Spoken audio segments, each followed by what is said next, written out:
I think about it a lot, and that's what kind of fuels my game. Just having in the back of my mind that, there's always people that, doubt me of doing certain things. There's always people that, has hatred towards me or whatever. And I just use that as fuel towards my game. And I just go out there and just try to prove everybody wrong. That is the voice of the man who has the fourth most receiving yards in the NFL going into this week 14 slate of games. Justin Jefferson, 1,039 yards on 61 catches, 7 touchdowns. This is Purple Daily. I'm Phil Mackey, Judd Zulgad, Declan producing, and Courtney Cronin from ESPN.com. She is a Vikings insider. And I know you asked Justin Jefferson a couple questions about what the season has been like. And, he fell behind multiple receivers in the draft, and those teams have to feel fairly foolish, I would think. So who are the haters he's talking about, Courtney? I just think that's in general. You're the 5th receiver taken in a historically large draft class, and you're clearly head and shoulders above everybody else. I mean, no one's even close to where Justin Jefferson is in terms of his rookie production. I think T. Higgins has like 729 receiving yards. So he's from where Jefferson is, and we're crossing the 1,000-yard threshold last week. There's quite a bit of ground to make up that I don't think any other rookie receiver is going to be able to do this year. But I would say haters are probably just, you didn't pick me, I'm going to show you, and all of that. It's a good way to kind of carry a chip on your shoulder, to never get complacent.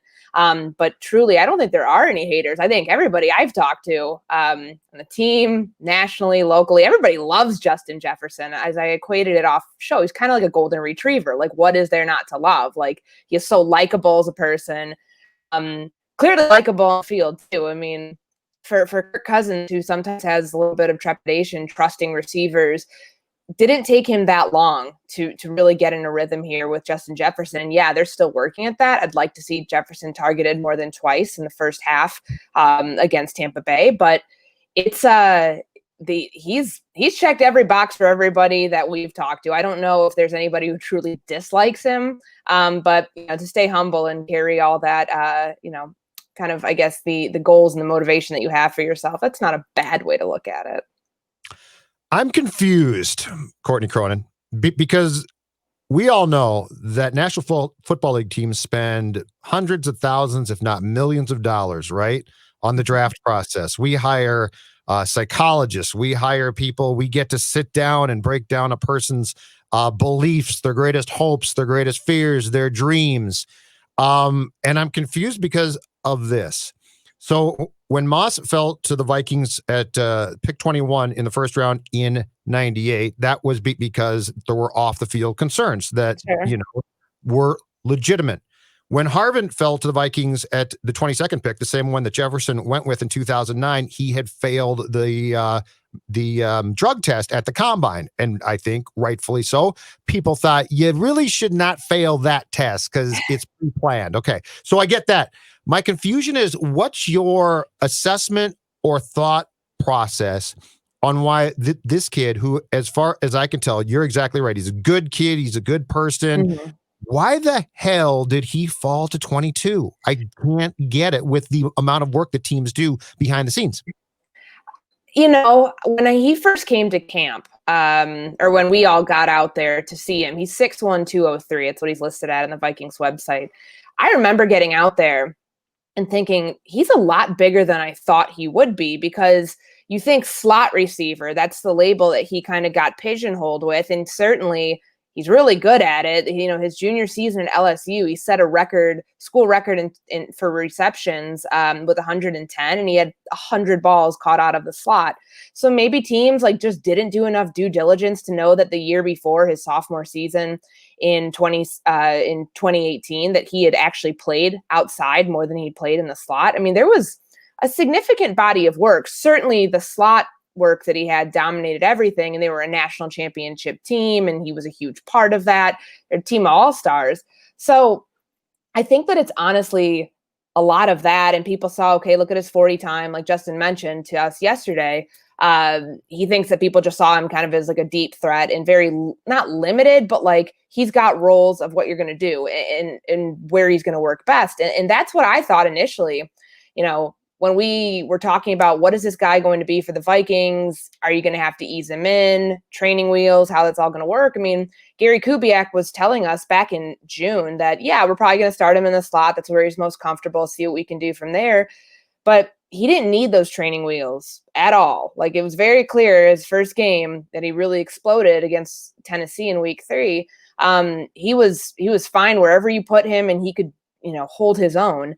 So I think it's probably just the nature of, the draft it's an inexact science. And it's something that always like boggles my mind as to why things happen, why guys fall, why guys, get missed. And I mean, when you think about the receivers that were taken ahead of him, Henry Ruggs was the first one off the board to go to the Raiders. He's been fine. Jerry Jeudy also ahead of him. He's been fine. Then you've got, before that, I think I missed CeeDee Lamb in there. Yeah, he was after Jeudy.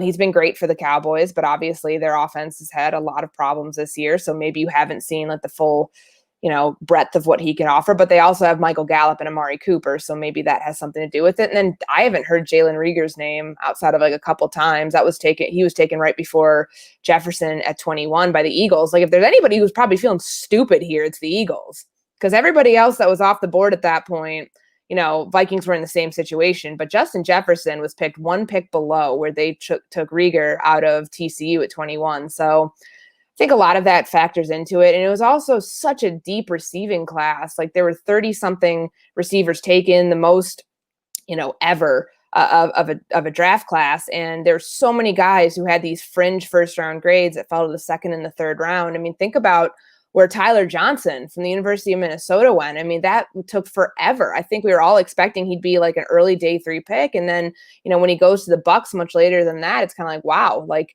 this was a really deep class, and it kept pushing guys further and further down. It's crazy, but I mean, Justin Jefferson is in a prime spot. Like, I mean, I think a lot of it is luck too, not luck in terms of the player, but luck in terms of the Vikings and, hitting big on that, because you're not always going to do that with a rookie right away. And it didn't take the whole draft and develop. Like, he was ready to go right away. Hey, you posted a quote after Sunday's game from Kirk Cousins in which he said about Justin Jefferson, "I'm so grateful that we have him." And then he repeated again, "I'm so grateful that we drafted him. In addition to being such a capable receiver, he has a great demeanor about him during the game. He doesn't get high or low, just kind of stays the course." Of course, me being the bleepster that I am, I retweeted and said, "Compared to who?" So I read that like obviously Stefon Diggs is maybe the opposite of that in some ways. Although Stefon Diggs is also regarded as a good teammate, so I don't want to dump it all on him. But I guess, what is the relationship from what you can tell between Cousins and Jefferson, and how different is Jefferson from Diggs? I didn't take it as that. My Twitter blew up like when that happened, and I was like, uh-oh. No, it's not you, Phil. It's other people too.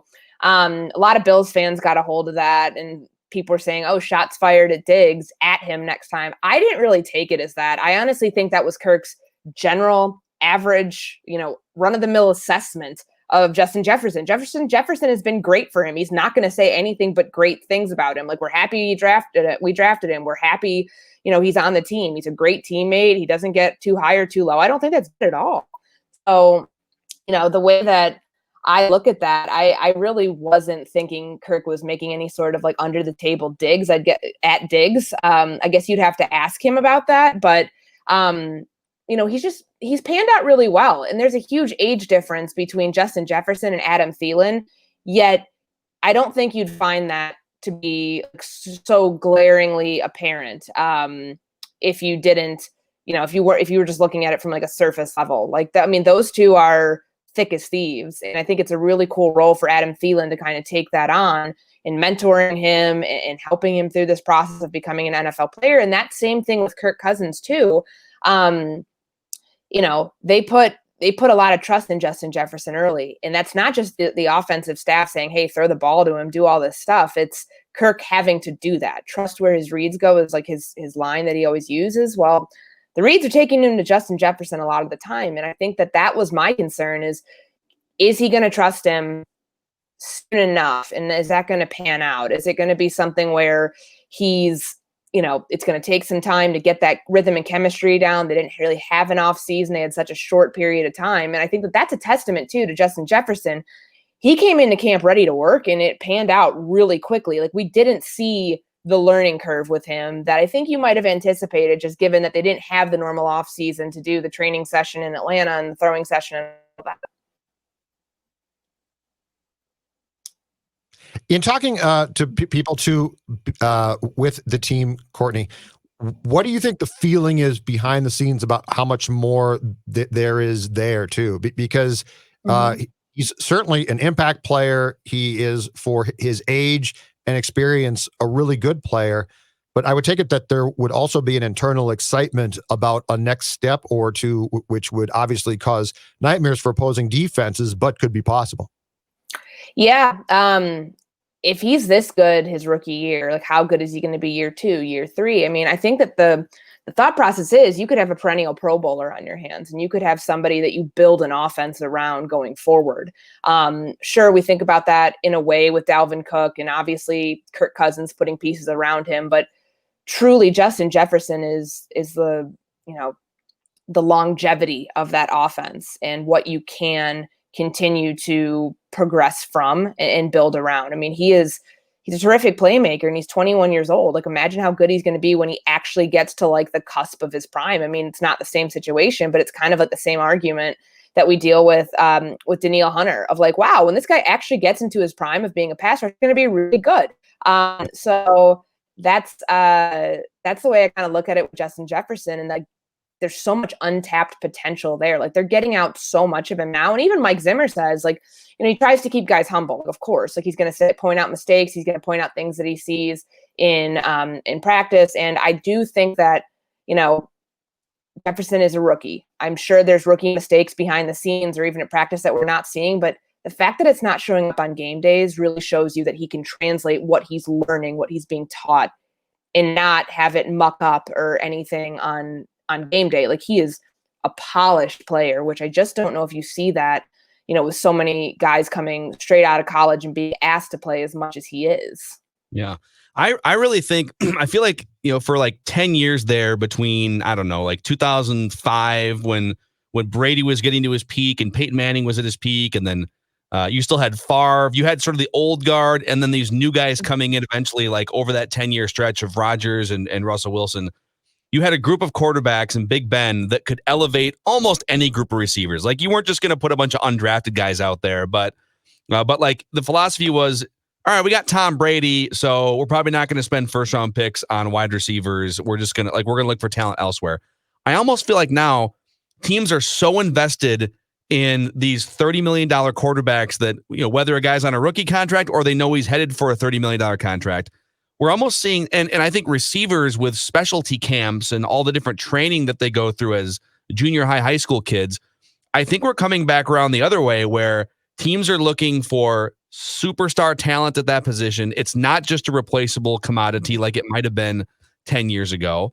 And I don't think last year was just like a blip on the radar of, we had a good wide receiver draft. I think this is going to be a thing going forward where that position is viewed as a much more important cog in building an overall winning franchise, Courtney. Well, look back to 2014 when all those dudes got drafted. Beckham, I think Mike Evans was in that class. I mean, there were a bunch of them. And like, that was the year where you had kind of like this movement of really good rookie playmakers. And you're like, wow, what is the next 5-6 years how's that going to pan out in the NFL? And you're seeing it literally in real time in the 5-6 year span. And I wonder how that's going to be for this draft class, because of course there's the guys who start out hot or at least like are still kind of promising, but then they always trickle off. That wasn't the case from the 2014 class, and I honestly think that's probably going to be the same thing here because there's guys who are a product of just being on bad teams. Like, I think Jerry Jeudy could develop into a very, very good receiver if the Broncos can ever get it together. And I mean, Henry Ruggs has flashed. I mean, he's looked pretty good for the Raiders, and they're a team that's fighting to get into the playoffs right now. So I'm really curious to see by the time that this is all over, how some of these receivers that are on bad teams right now, like when you think about the Broncos, T. Higgins with Cincinnati, Jalen Reagor with Philly. Like, I don't want to write them off just yet because they are a product of being in like some pretty atrocious offenses. But it is a cornerstone piece. Like, I don't think that the receiver group is as much of, draft them and then we get rid of them and we can move on from that. Like, no, I mean, you're not building around the run game unless you're certain teams. So you should be building around the skill position, which in my mind, the receiver position should be always have a weapon for your guy to throw to. So that should be at least, one of the top priorities every single year if you're not already set at that position. Who builds around the run game in 2020? Get real. What are you talking about? I have no idea. What? The run game? No way. The one thing that I'll say about Justin as well, and it comes back to Phil Mackey's guy, Kirk Cousins, is this. When Kirk trusts you, Kirk is a really, really good QB for a guy like this, Courtney, because Jefferson's skill set fits really well with throws Kirk can make. Now, Kirk is at times afraid to make those throws. I get that. But if we break it down and say the routes that this kid can run, Kirk can really competently, if not above that, make all of those throws. So giving Cousins credit, the marriage actually works well because once that trust is there, there are a variety of throws that with Kirk's arm talent he can make on plays that Jefferson on the receiving end can make. And I think that's going to be a gradual build as well.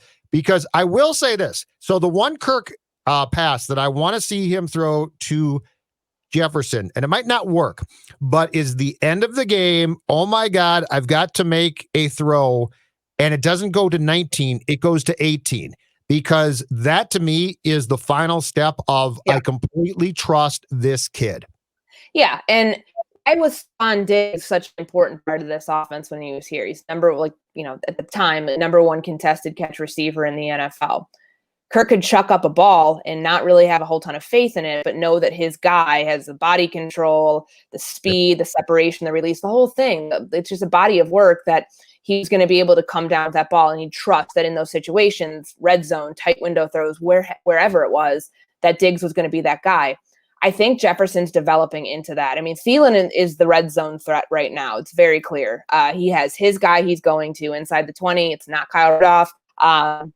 It's Adam Thielen. And, Adam Thielen is to Kirk Cousins what Mike Evans is to Tom Brady. And it's like they're completely different receivers, but it just shows you how important having your guy down there is.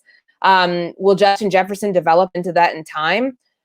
Maybe. I think, honestly, sometimes guys in this offense not get pigeonholed, but it's like, with the quarterback himself, like you're saying, Judd, he'll get locked on to certain guys and be like, I'm only going to you when we're in this situation. I'm only going to you here, whatever. And I'd like to see that change if it is possible for that to change, because Jefferson can help you out in so many ways. Like, what they're learning is they don't have to just take deep shots off play action to get him involved in the game. Like, they can get him involved in a number of different ways. And he's truly a special talent. I mean, they can run the same sort of deep over routes that they used to run with Diggs, deep crossing routes. And it helps, like, because you have two really good receivers. When one's freed up and has a one-on-one matchup, I mean, that's because the other one's getting, doubled or has like extra defenders in attention to him. That's going to help Kirk. So this was a top priority for a reason. It was the reason that they felt comfortable being able to trade Diggs away to begin with, because they knew they got the draft capital to go after a receiver early on. So I think it was, only the beginning, these 12 games that we've seen so far from Justin Jefferson, of the type of role that he can actually play in this offense long term. And that's going to rely on Kirk Cousins continuing to build that trust with him, but also in Jefferson's part, proving to his quarterback and showing his quarterback, hey, you can trust me, because I just feel like that's the type of thing that you need to instill in Kirk Cousins in order for those, big time plays to happen where they might be a lower percentage probability of a completion. And maybe the most complimentary thing I can say about Justin Jefferson is if you were to have asked Vikings fans, especially Vikings fans who thought, all right, Stephon Diggs, have fun with Josh Allen overthrowing you on every pass. Like, Josh Allen was going to completely figure out accuracy in 2020, and Stephon Diggs was going to lead the NFL in receptions and flirt with the NFL lead in yards and just have a ridiculous breakout season, and I were to tell Vikings fans, and you're never going to think about it. It's just not going to matter, period. In fact, I think we can put that to bed. Like, that's the thing. Like, people still want to argue about, the trade and was it worth it and would you do it again? And I honestly think you would, because I don't want to play the hindsight game of, well, maybe he'd be happy, Diggs, that is, if you did X, Y, and Z and you didn't extend Cousins and whatever. Like, I don't want to play that. It's just too confusing. It happened, and they couldn't have gotten. I mean, I'm not going to say that Jefferson is Stephon Diggs 6 years into his career as a rookie. Like, I don't think that's a fair assessment.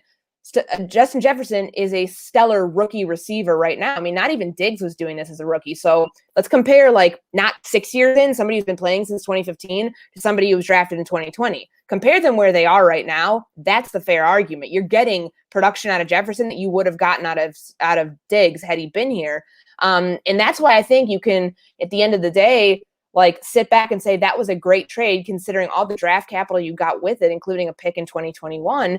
But to go back right around, at 22 in the draft and get Jefferson for the pick that you traded Diggs for, the primary one, that first rounder, it couldn't have worked out any better for this team.